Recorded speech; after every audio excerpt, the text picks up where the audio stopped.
Having discussed Edward Said's contribution to the development of postcolonial theory, now we shall go ahead with Homi K. Bhabha, who was born in the year 1949.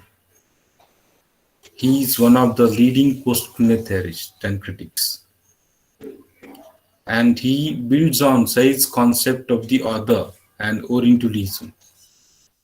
He discusses these things and comes up with a theory by using these two concepts, the other and Orientalism.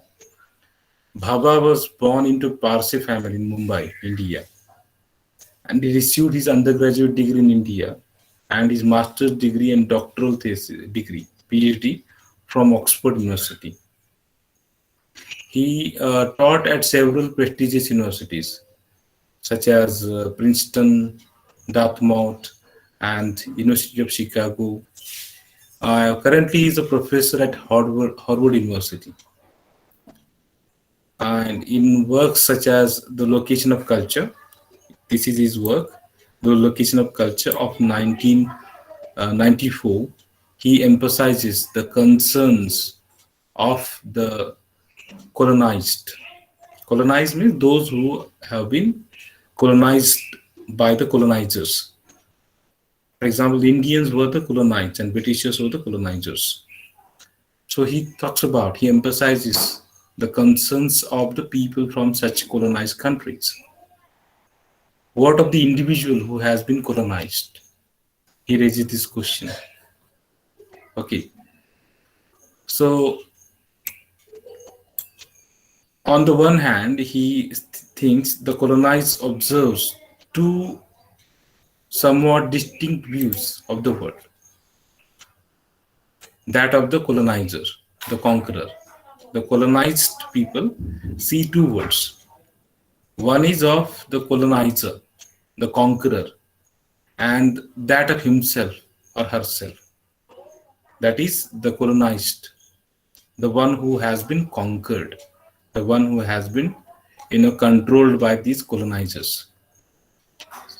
So these two distinct views he refers to. Then the question is, to what culture does this person belong? Okay, to what culture? Whether to the colonizer's culture or the colonized culture. And apparently, seemingly, neither culture feels like home. Means there is a kind of in-betweenness, neither this nor that. So there is a feeling of homelessness. There is a feeling of being caught between two clashing cultures. So he calls unhomeliness the concept referred to as a double consciousness by some post-colonial theorist. He uses the term unhomeliness to refer to a double consciousness. Means you come up with the hybrid culture. You do not belong to this or that. You are exposed to the colonizer's culture and you are the part of the colonized culture as well. So somewhere you are in between. So this feeling or perception of abandonment by both cultures means you are neither from that culture nor from this culture. Now, for example, you might be knowing urban elites, what happens to the urban people? The people move from their villages to the urban area.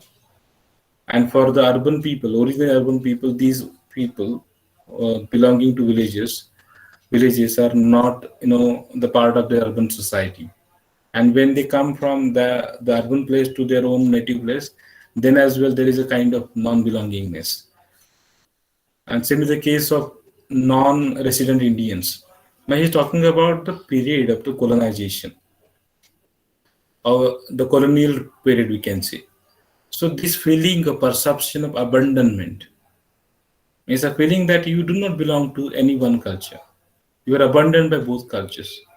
This feeling causes the colonial subject, the colonized. The colonial subject means the colonized, to become a psychological refugee.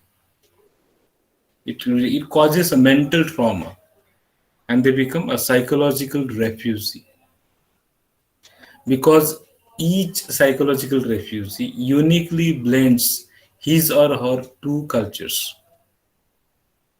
So, no two writers who have been colonial subject will interpret their cultures exactly alike.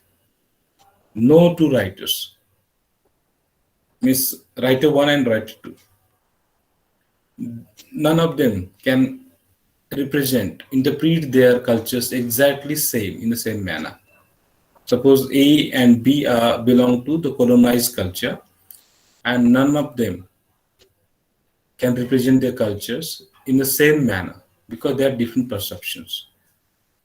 Hence, Baba argues against the tendency to essentialize third world countries into a homogeneous unity. You cannot have a homogeneous identity. He is against this. Baba is against this particular. Third world countries cannot be seen from the same perspective because the experience of each individual may change. Okay, so his major contribution to post-colonial studies is his belief, Bhaba's belief, that there is always ambivalence at the site of colonial dominance, a kind of movement. There is no balance as such, a kind of ambivalence. So from sometimes you are on this side, sometimes you are on that side. So this kind of ambivalence. So this psychological problem when two cultures commingle, the nature and the characteristics of the newly created culture changes each of the cultures.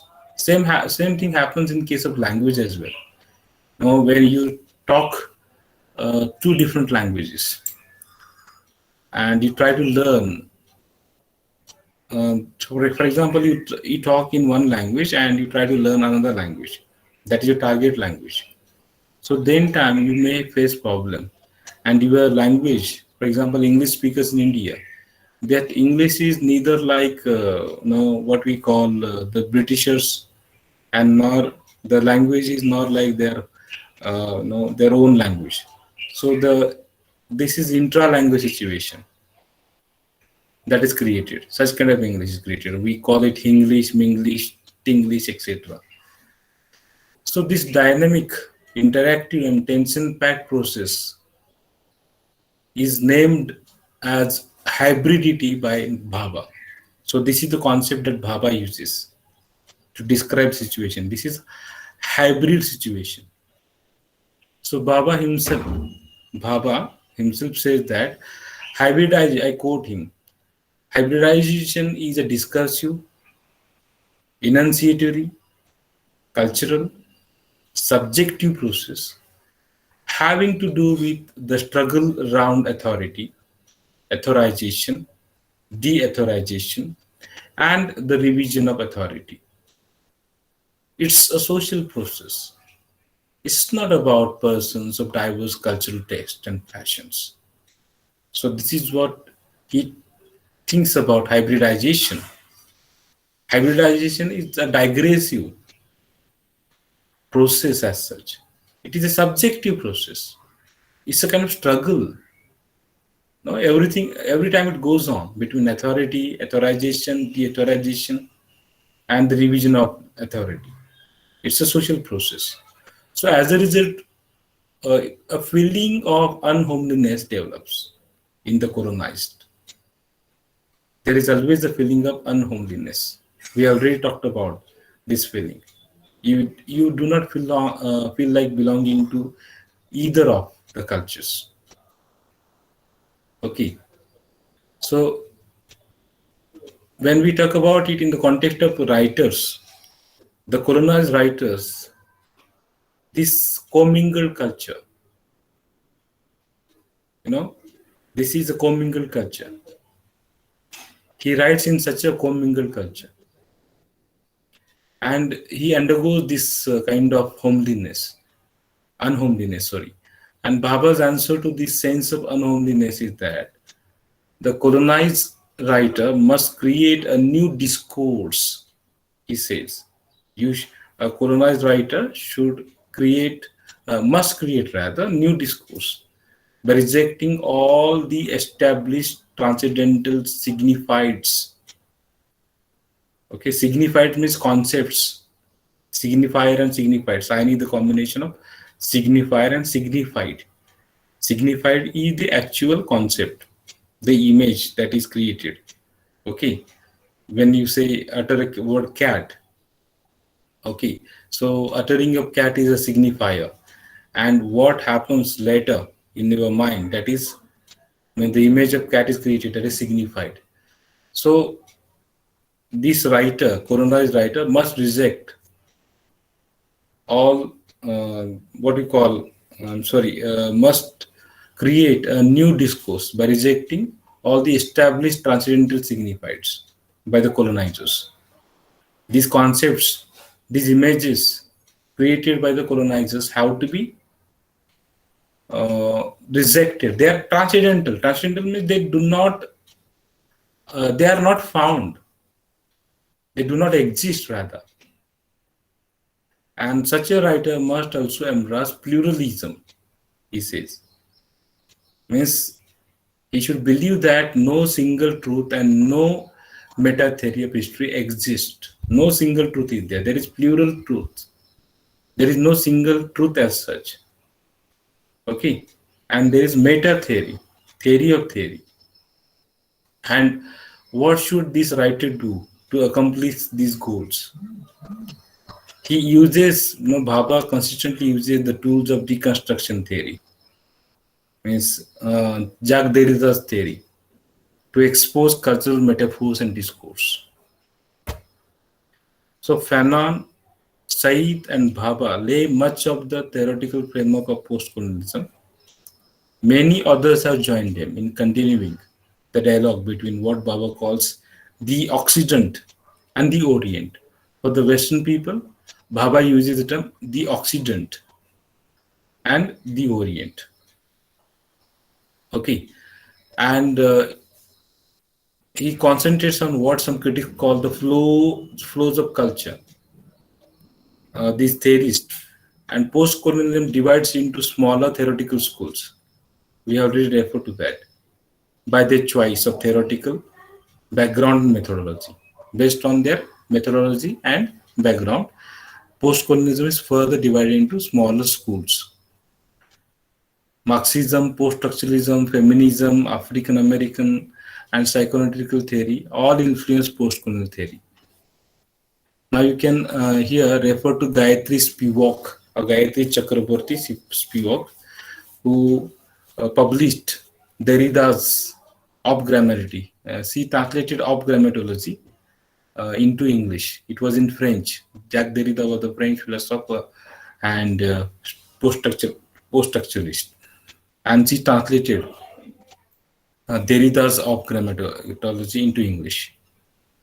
She is a feminist post-colonial critic who applies deconstructive interpretation of imperialism while questioning the premises of the Marxism, feminism, and Derridian construction that she, here brings into. So this is how we understand the contribution of all these critics, post-colonial critics.